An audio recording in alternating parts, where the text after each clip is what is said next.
Good night থেকে আজকের সময়টা শুরু করলাম, মানে আজকের দিন হবে না, আজকে হবে রাত। তো রাত থেকে সময়টা শুরু করছি। এই যে ছোটো ছোটো করে আলু কেটে নিয়েছি, আর আমি ভাবতে পারিনি যে এতগুলো ভাত হবে। আর চালও ভিজিয়েছি আমি সেইভাবে, আর রাখলে ফ্রিজে অবশ্যই রাখা যাবে, কিন্তু ভাবলাম যে থাক, ভাত তাহলে করিনি, কালকে বিরিয়ানি করে দিতে পারবো, তাহলে ওকে খাবার পাঠিয়ে দিতে পারবো। আজকে সকালে তেমনভাবে কোনো খাবার হয়নি, যে ভাজা আর রুটি হয়েছিল। তো রুটিটা সবে মাত্র ভরলাম আমি, তাই আর আমি খুলছি না। আর এতে করে নিলাম মশলা, আদা রসুন পেঁয়াজ এই তিনটে, আর কাঁচা লঙ্কা। হ্যাঁ, একটু ঝাল ঝাল করে একটু খেতে ইচ্ছা করছে। জলটা এই যে এখন ভাতটা দিয়ে, ভাত বলছি, চালটা দিয়ে দিই আমি। তো আলু ভাজাটা থাক, দীপ যদি ভাতে খাই তো খাবে, নাহলে ফ্রিজে ভরে দেবো আমি। আর ছোটো ছোটো করে আলু কাটার উদ্দেশ্য, আর ওর দিকে মশলা। দীপকে বললাম আমি, আলুটা কোন দিক দিয়ে আসছে আমি সেটাই দেখার চেষ্টা করছি। তো দীপকে বললাম আমি আসার সময় মাংস নিয়ে এসো, যদি তুমি তাড়াতাড়ি আসো তাহলে। তো দীপ আবার আমাকে বলছে কি মাটন, আনলাম যে হ্যাঁ মাটন। বলছে নাকি সরি বাবু, আমি সামনের মাসে তোমাকে মাটন খাওয়াবো। তাহলে তুমি যখন সব কিছুই জানো যে চিকেন আনতে হবে, তাহলে জিজ্ঞেস করো কেন আমাকে, বা প্রশ্নই বা করো কেন, আর উত্তরটাও তুমি বা কেন দাও। যাই হোক, তো বললো হ্যাঁ চলে আসবো সময় মতো, আমি তাহলে নিয়ে এসো। আর দেরি হলেও আমি জানিয়ে দিতে বলেছি, তাহলে আমি মুসুরির ডাল আর ভাজা আছে হয়ে যাবে, অসুবিধা নেই, ডিমের অমলেট করে নেবো ফটাফট। তো বলেছে না মাংস নিয়ে আসবে, বললাম আমি কিন্তু মশলাটা সব কিছু জোগাড় করে রাখছি, তুমি কিন্তু নিয়ে আসবে। বললো হ্যাঁ তুমি জোগাড় করে রেখো। তো মাংসটা আনলেই আমি বড় বড় পিস থাকে, তুমি তো জানোই যে বড় পিস আমি পছন্দ করি, ছোটো পিস একদম ভালো লাগে না। তো বড় পিস যেহেতু থাকবে, তো আমি কি করবো, আসার সাথে সাথে একদম মাংসটাকে আমি ছোটো ছোটো টুকরায় পরিণত করবো, যাতে তাড়াতাড়ি আমার রান্নাটা হয়ে যায়। কেন ধরো যে ও আস্তে আস্তে হয়তো 10টা বা 10টাও আসতে পারে, ঠিক নেই। এবার মাংস আনবে, বাছবো, কাটবো, ধুবো, কারণ যদি না কাটি এবার ধুবো, এবার রান্না করতে করতে ধরো যে সে 11:30টা বেজে যাবে। আর ফ্রেশ মাংস রান্না দেখবে একটু দেরি হয়, আর ফ্রিজের মাংস রান্নাটা তাড়াতাড়ি হয়ে যায়। আর মিক্সির মশলা তো দেখবে ভাজতে বেশিক্ষণ সময় লাগে না, যেটা শিলনোড়ার মশলা একটু ভাজতে সময় লাগে, একটু গন্ধ, তো টেস্টও হয় দ্বিগুণ, যেটা আর কি। তো আসলে একদম ছোটো ছোটো করে কাটবো, ঝামেলা ছুটি। দেখি আসার সময় চা পাতা মেরি বিস্কুট আনি কিনা, যদি না নিয়ে আসে তাহলে আমাকে আবার দোকান পাঠাতে হবে।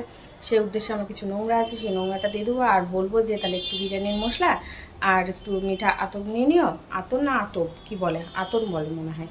হ্যাঁ, তো নিয়ে নিয়ে তাহলে ওকে একটু যে ভাত বিরিয়ানিটা, তাহলে মাংস একটু বেশি করে করবো, কালকে বিরিয়ানি করে তুমি তাহলে দুপুরবেলা খেয়ে নিতে পারবে। আর থাকলো রুটির বিষয়, তাহলে ভাবছি যে সেরকম হলে নাই সন্ধ্যের খাবারটাও করে দিয়ে দিতে পারবো, রোল টাইপের কিছু একটা করে দেবো, খেয়ে নেবে, হয়ে যাবে। আর ওই যে হুলু ওখানে বসে আছে, তো সারা দুপুরটা এইভাবেই কেটেছে। জোটোকে খাইয়েছিলাম আজকে দুধ রুটি, আর বিকেলের দিকে আমিও ম্যাগি খেয়েছিলাম, আর জোটোকেও ম্যাগি খাইয়েছিলাম। অনেকদিন পর ম্যাগিটা করে খেয়েছিলাম বলে আমি খেতে পেরেছিলাম, এইটুকুটাই যা। তো যাই হোক, আর জোটোর বিনা মশলার ম্যাগি। তো এইভাবে আমাদের দিনটা, মানে আজকে সারা দুপুরটা পার হয়েছে গড়াগড়ি দিয়ে। ঘুম আসেনি, ঘুমায়নি। আমার মনে হয় যে ওষুধটা খাইনি, তার জন্য 2টো ট্যাবলেট আছে। কালকে খেয়ে নিয়েছিলাম কোল্ড ড্রিঙ্কস, তো কালকে আর ওষুধ খাওয়া হয়নি, ইচ্ছে করেই খেলাম না, শুধু কাশির সিরাপটা খেয়েছিলাম। তো আজকে খেলেই হয়ে যাবে, আজকে দুপুরবেলা খাবো, তো খাইনি, মনে ছিল না। মানে শেষের দিকে এটাই হয়, 2-3টে যেরকম ওষুধ থাকে কি না, শরীরটা একটু ঠিক লাগে। তো বুঝতেই পারছো প্রত্যেকটা মানুষেরই যা হয়ে থাকে আর কি। তো কালকে কোল্ড ড্রিঙ্কস খাওয়ার উদ্দেশ্য হলো, দীপ কালকে 11টার সময় বিরিয়ানি নিয়ে এসেছিলো। বিরিয়ানিটা এত বাজে অখাদ্য খেতে যে কি বলবো, মানে দুপুরের ভাতের চাল মিশিয়ে দিয়েছিল, এত সিদ্ধ। আমি মুখে দেওয়া মাত্রই আমি বলছি কি ব্যাপার, কোন দিন বিরিয়ানি নিয়ে এসো, সিদ্ধ চালের গন্ধ বেরাচ্ছে, মানে ভাতের গন্ধ বেরাচ্ছে দিয়ে। তো যাই হোক, ওও খেয়ে ওও বুঝলো যে তার থেকে আমার ঘরের চাল অনেক ভালো। আনলাম অবশ্যই। তো আনলাম যে, বলছি যে দোকান থেকে নিয়ে আসি, এর একবার তাহলে মানে দোকানের মালিক, দোকান সব কিছু চেঞ্জ হয়েছে, কেন সেই দোকানের খাওয়া হয়েছে, দীপাকে নিয়ে আসতো। তোমরা দেখেছো প্রথম যে বাটির মধ্যে নিয়েছে, এত সুন্দর মাংস থেকে শুরু করে চিকেন কষা থেকে শুরু করে, মানে এত সুন্দর টেস্ট ছিল যে কি বলবো। তো যাই হোক, তো ও খেতে পারিনি, আমিও খেতে পারিনি। আমি তো মাংস একবারেই মুখে দিতে পারিনি, মাংস ওকে দিয়ে দিয়েছিলাম, আমি বিরিয়ানির ভাতটা যাওয়া একটু খেয়েছিলাম। তো ওই সিদ্ধ চালের গন্ধের জন্য খেতে পারিনি। তো কোল্ড ড্রিঙ্কস খেয়েছিলাম, তো সুতোর জন্য খাওয়া হয়নি। জল ফুটে গেছে, চালটা এখন ছেড়ে দিই। তো এই হচ্ছে এতটুকু রাত্রের আপডেট। দীপ আসলে এই রান্না, এই আর কি। আজকে মনে করে আমাকে না ক্লিপটা বার করতে হবে ট্রাইপডের। মাংসগুলোকে একদম ছোটো ছোটো করে কেটে নিয়েছি, পরে ভালো করে দেখাচ্ছি। মানে হাতটা ধুলাম দীপকে ফোন করবো বলে। তো মানে ডাকতে ডাকতে চলে গেছে, ডাকতে ডাকতে। ও মাংসটা দিয়ে বলো চা করবো, আমি চা পাতা নয়, সকালে আজকে কফি খাওয়া হয়েছিল, তো আমার তো এখনও পর্যন্ত মাথা ধরেনি। যাই হোক, এখন ওর জন্য যখন চা করবো তো ভাবছি আমিও করে নেবো। চায়ের কথা শুনে মনে হচ্ছে আমারও মাথাটা ধরে নেব করাই। হ্যাঁ, তো আসুক, একটু চা করে নেবো। তো ফোন করে যে বললাম বিরিয়ানির মশলা আর একটু মিঠা তো নিয়ে নিতে। কড়াইটা তাহলে ধুয়ে নিই ফটাফট। ধুয়েছিলাম কিন্তু ভালো করে ধোয়া হয়নি, বুঝতে পারিনি তখন। একটা বই দেখছি আর কাজ করছি, ওই জন্য তোমাদের সাথে আর শেয়ার করা হচ্ছে না কোনো কিছু ঠিকঠাকভাবে। আর হ্যাঁ, মনে পড়লে তার ট্রাইপডটা বার করবো, মাংসটা বসিয়ে দিই। লেবু আর লবণ জলে ভিজিয়ে রেখেছি, ভাজবো কি না তখনই দেখতে পাবে। আমরা এখন ফোনটা বন্ধ করি।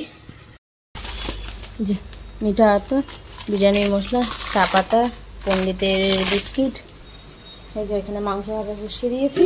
আর এখানে চায়ের জন্য দুধ বসালাম। এই যে মাংসটাকে দেখে একদম ছোটো ছোটো করে কেটে নিয়েছি, যাতে আলু আর মাংসটা সমান সমান থাকে, ভালো লাগে। মাংসটা ভেজে নিয়ে আর একটু ভাজা হবে, আর একটু ভাজি, তারপর মশলা দেবো।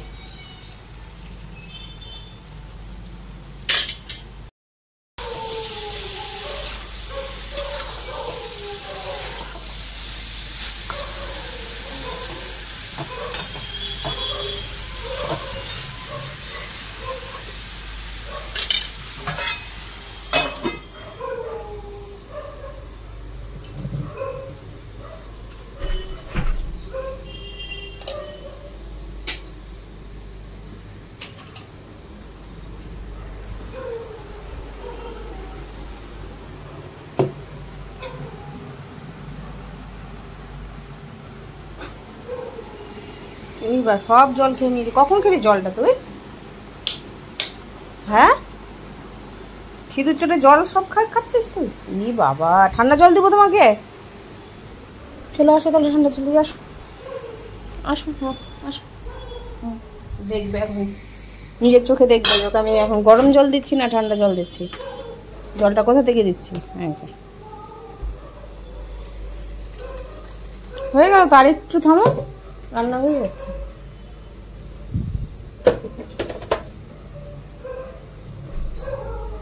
আর 15-20 মিনিট, হ্যাঁ তো হয়ে গেল। চলো চলো চলো চলো চলো। হ্যাঁ, no no no no no. আজকে বাবাই এসে ওকে আদর করেনি, মন খারাপ হয়ে আছে একটু। বাবাই ব্যস্ত হয়ে গেছে আসার সাথে সাথে। আজকে এসে আদর করেনি, খেলু করেনি, কোনো আওয়াজই দেয়নি। প্রতিদিন দেয়, সঙ্গে সঙ্গে চলে গেল। ফোনে কথা বলছিল, বাইরে চলে গেল। না, এটা তোমার চিনি দেওয়া। এটা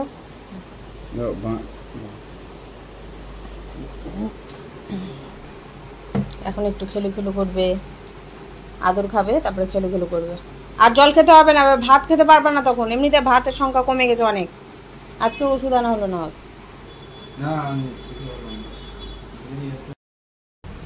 পণ্ডিত খাচ্ছে, পণ্ডিতকে খেতে দিয়ে দিলাম, ও খাক। মানে মাংসটা না আরেকটু হবে আর কি। তো মাংস রান্না না একটু গ্যাস কমিয়ে না রান্না করলে রান্নাটা ঠিক হয় না। তো মশলাটা আরেকটু কষাতে হতো। তো মশলা কষানোর চক্করে দেখছি যে জোডোর না খুবই খিদে পেয়ে গেছে। আজকে দুপুরে ভাত খায়নি, দুপুরে রুটি খেয়েছে, সন্ধ্যাবেলা ম্যাগি খেলো।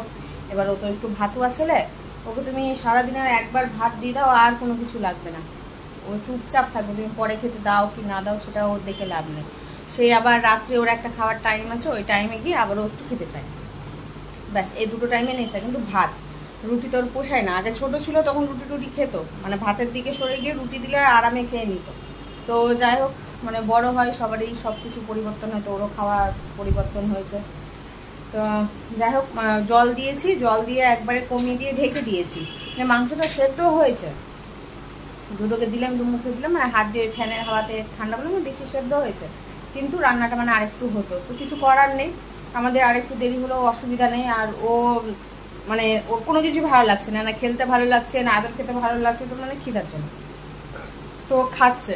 কালকে ওই যে বিরিয়ানি নিয়ে এসেছিলো, তো ওকে তো কালকে কিছু দেওয়া হয়নি, কেন ও না পর থেকে খেলে এখন এই যে বমির কথাটা তো বললামই। তো আজকে ওষুধ সময় পাইনি দিই ওষুধ আনার। তো আমি বললাম কালকে আমি চলে যাবো, তুমি টাকা পাঠিয়ে দিও, আমি কালকে এখান থেকে পেছন দিকে দোকান আছে একটা, আমি হাতটার দিকে নিয়ে চলে আসবো। আর যদি সেরকম হয়তো ফুলও নিয়ে নেবো, কারণ পরশু দিন আমার সোমবার, তো একবারেই তাহলে সব কাজ হয়ে যাবে।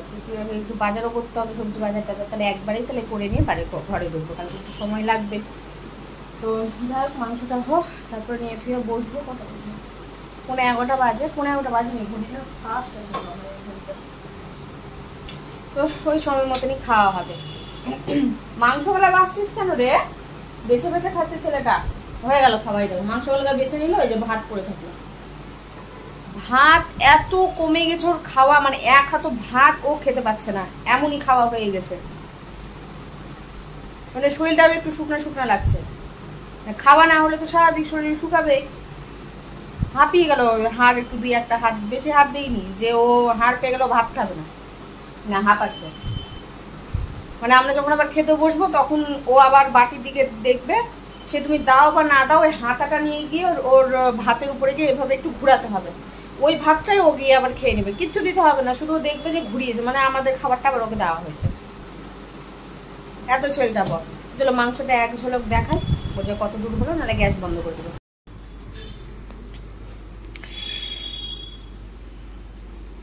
ভাত দিয়েছি জোরকে, তো ঢাকনা লাগাতে ভুলে গেছি। শুকনো লঙ্কা দেওয়া হয়েছিল, এই শুকনো লঙ্কা বলছি, লঙ্কার গুঁড়ো দেওয়া হয়েছিল, দিয়ে মশলা দিয়ে আবার একটু ভালো করে কষাচ্ছিলাম, যে লঙ্কার গুঁড়োটা দিয়ে না কষালে একটু রঙটা ভালো আসে। তো আর কি করার, কিছু করার নেই। তো যা হয়েছে হয়েছে, রাত্রের খাবার। এটা যদি আবার ফ্রিজে থাকতো আজকে, কালকে এইভাবেই রান্না করতাম, তো এই খাবারটা আবার বেশ ভালো লাগতো খেতে। তো দেখি কত দূর খেতে পারি। কালকের মাছ যে সর্ষে বাটা করেছিলাম, সর্ষে বাটাটা ওইভাবেই পড়ে আছে, তো ওটা নাই হয়ে যাবে অন্য কোনো দিন। সর্ষে বাটাটা লবণও হয়ে গেছে খুব, তো ওটা একটা ব্যবস্থা করতে হবে, তারপরে খাওয়া যাবে, নাহলে অসম্ভব।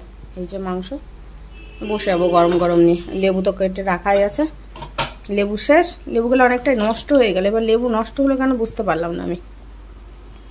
লেবু তো নষ্ট হয় না, সেই শিয়ালদা থেকে লেবু নিয়ে এসেছিলাম, আমি 1 মাস খেলাম, একটাও লেবু নষ্ট হয়নি।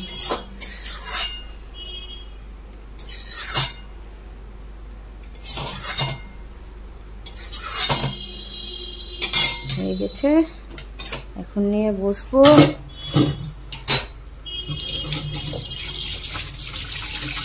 বাসন তো রাত্রে মাজবো না, এখানে ধুয়ে সব রাখবো, কালকে মাজবো বাসন, ব্যাস আর কি।